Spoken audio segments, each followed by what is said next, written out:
Nuevamente en Argentina se está discutiendo bajar el IVA o eliminar el IVA para los alimentos. Esta discusión y esta potencial medida tiene dos planos. El primer plano, en forma equivocada, se pretende o se procura establecer esta medida para que bajen el precio de los alimentos a los cuales se le eliminaría o se le reduciría el IVA. En el otro plano, se cree que esta medida, también en forma equivocada, puede ser una herramienta para luchar contra la inflación. Explicaremos por qué esta medida no sirve en ninguno de ambos sentidos. Primero, la teoría subjetiva del valor, descubierta por Menger en 1871, demostró que la teoría objetiva del valor era equivocada. La teoría correcta, que es la descubierta por Menger, la subjetiva, dice que los precios determinan los costos de producción y que es un error pensar que sucede exactamente al revés, como se discute en el periodismo argentino, donde los costos de producción, incluidos los impuestos, determina el precio de los bienes. Entonces, esta lógica equivocada de la teoría objetiva del valor, que es la que vive discutiendo el periodismo, los gobernantes y los economistas argentinos, creen que si reducen los costos de producción, por eso controlan salarios, por eso controlan márgenes de ganancia de los empresarios y por eso a veces sugieren que hay que bajar impuestos, creyendo que pisando esos costos de producción van a bajar los precios. Y esto está mal, no es así. Con un ejemplo es fácil de entender. Imagínense que yo doy una conferencia o una charla o una clase de economía y se la cobro a alguien 121 pesos. Esa persona, si yo se la puedo cobrar 121 pesos, es porque esa persona, primero y antes que nada, compra voluntariamente y paga voluntariamente porque quiere 121 pesos por mi charla, mi conferencia o mi asesoramiento económico. ¿Y por qué esa persona paga esos 121 pesos por mis servicios? Sencillo, porque piensa que yo le estoy dando a él un valor mayor de lo que él me está dando a mí, que es la base de todo intercambio. En todo intercambio uno piensa que del otro recibe más de lo que al otro le entrega, porque caso contrario ese intercambio no existiría. Concretamente, el que me contrata y me paga los 121 pesos por mi asesoramiento personal, piensa que mi servicio, el de mi servicio, recibe más que los 121 pesos de valor económico, que a él, mis servicios, para él, porque él los valora subjetivamente en ese lugar, en ese momento, tienen un valor superior a 121. Entonces entra en la transacción conmigo y para él ese precio le cierra, está bien, por eso lo paga. En consecuencia, ¿qué pasa si a mí me eliminan el IVA? ¿Qué va a pasar? Yo voy a procurar seguir cobrándole 121 pesos. ¿Por qué? Porque yo sé que esa persona está dispuesta a contratarme por 121 pesos, que ese precio a él le parece un buen precio porque él obtiene más valor económico de mi servicio que esos 121 pesos que paga. Caso contrario, repito, no los pagaría. Entonces yo me voy a tratar de apropiar de esos 21 pesos y seguir cobrándole 121. Muy probablemente el consumidor que me contrata, como obtiene un beneficio o un valor económico superior a esos 121 pesos que paga, me seguirá pagando los 121 pesos por mis charlas, mi asesoramiento económico o mis conferencias. ¿Esto quiere decir que está mal bajar y eliminar el IVA? No, obviamente que no está mal. ¿Por qué no está mal?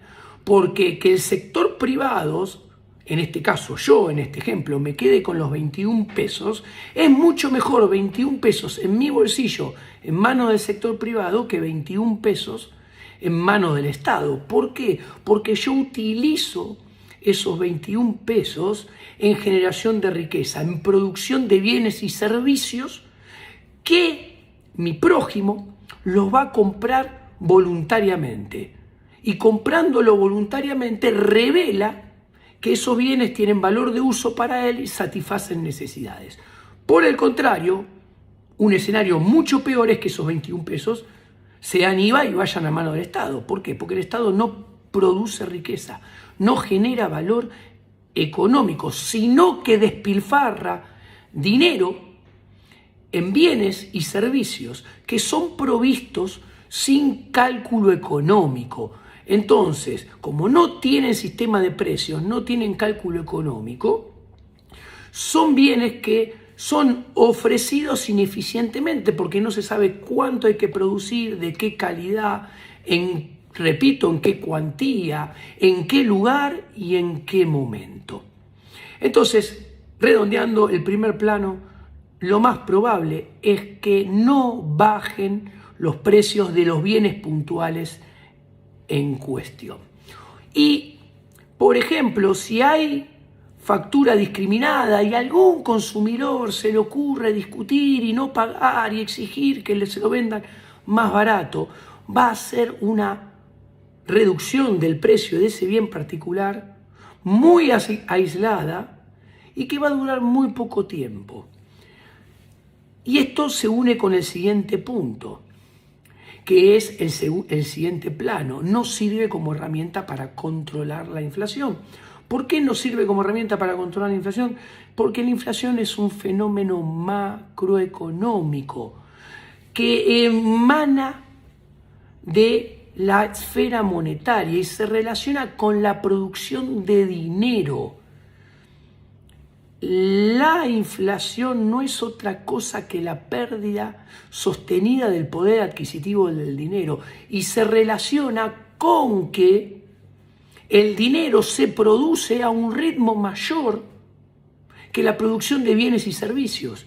Entonces el dinero, que no tiene valor en sí, sino que es un instrumento tan solo para adquirir bienes y servicios, al producirse un mayor ritmo que los bienes y servicios, pierde poder adquisitivo frente a los bienes y servicios. Y cada vez voy a necesitar más unidades de pesos, más cantidad de pesitos, más billetitos para comprar la misma cantidad de bienes. Entonces, como esto es macroeconómico y es monetario, bajarle los impuestos a determinados bienes pensando que va a salir como instrumento para bajar la inflación es realmente mezclar peras con bananas. Es pensar que calentando más el agua de la olla me voy a poder atar mejor los cordones de los zapatos.